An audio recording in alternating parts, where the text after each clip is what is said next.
I think for me, having a magnifying glass on my life has been a good thing, and kind of a difficult thing at times, because you feel like you literally just can't get away with anything sometimes. You're like, wow, if I make a mistake, it's gonna be really loud. That's gonna be everywhere. But it also helps to kind of shape your decision-making process.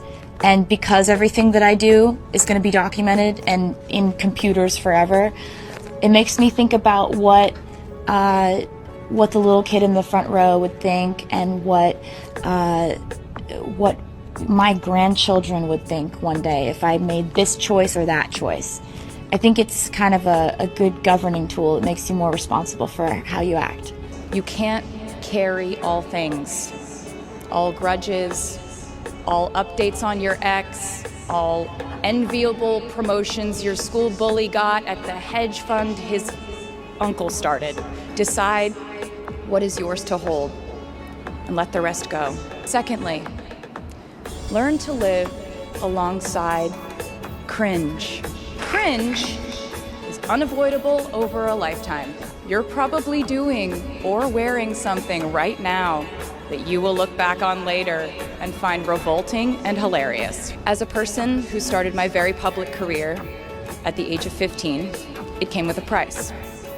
And that price was years of unsolicited advice. Being the youngest person in every room for over a decade meant that I was constantly being issued warnings from older members of the music industry, media, interviewers, executives, and this advice often presented itself as thinly veiled warnings. See, I was a teenager at a time when our society was absolutely obsessed with the idea of having perfect young female role models. It felt like every interview I did included slight barbs by the interviewer about me one day running off the rails. And that meant a different thing to every person who said it to me. So I became a young adult while being fed the message that if I didn't make any mistakes, all the children of America would grow up to be perfect angels. However, if I did slip up, the entire earth would fall off its axis, and it would be entirely my fault, and I would go to pop star jail forever and ever. My experience has been that my mistakes led to the best things in my life. And being embarrassed when you mess up, it's part of the human experience. Getting back up, dusting yourself off, and seeing who still wants to hang out with you afterward and laugh about it, that's a gift.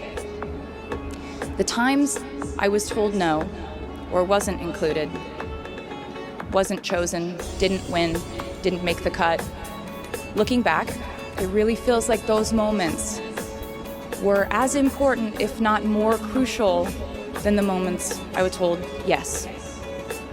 Not being invited to the parties and sleepovers in my hometown made me feel hopelessly lonely.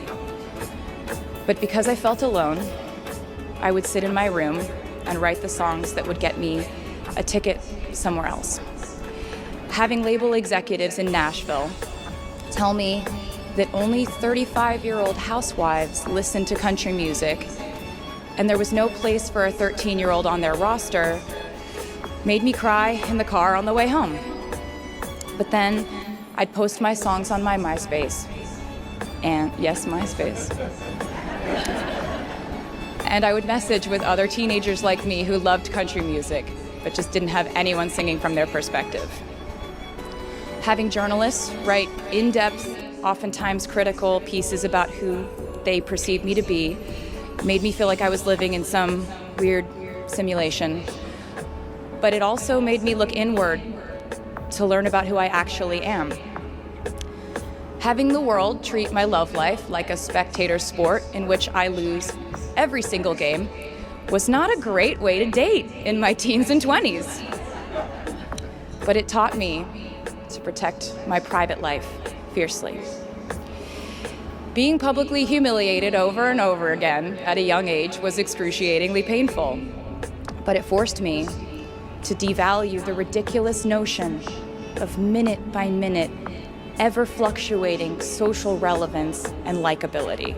Will inevitably misspeak, trust the wrong person, underreact, overreact, hurt the people who didn't deserve it, overthink, not think at all, self-sabotage, create a reality where only your experience exists, ruin perfectly good moments for yourself and others, deny any wrongdoing, not take the steps to make it right, feel very guilty, let the guilt eat at you, hit rock bottom, finally address the pain you caused, try to do better next time, rinse, repeat.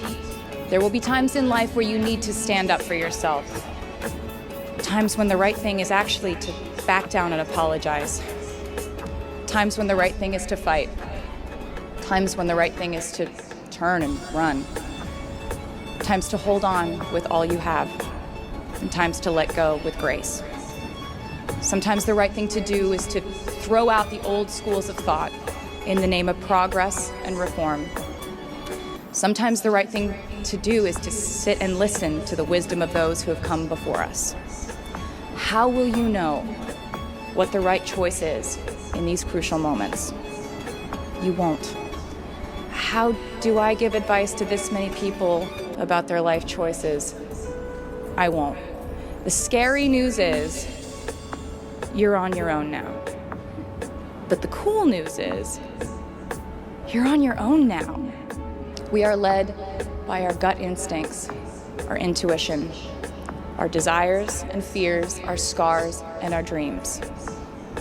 And you will screw it up sometimes. So will I. And when I do, you will most likely read about it on the internet.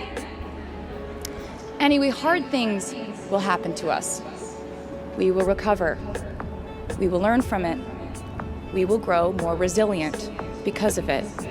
And as long as we are fortunate enough to be breathing, we will breathe in, breathe through, breathe deep, and breathe out. And I am a doctor now, so I know how breathing works.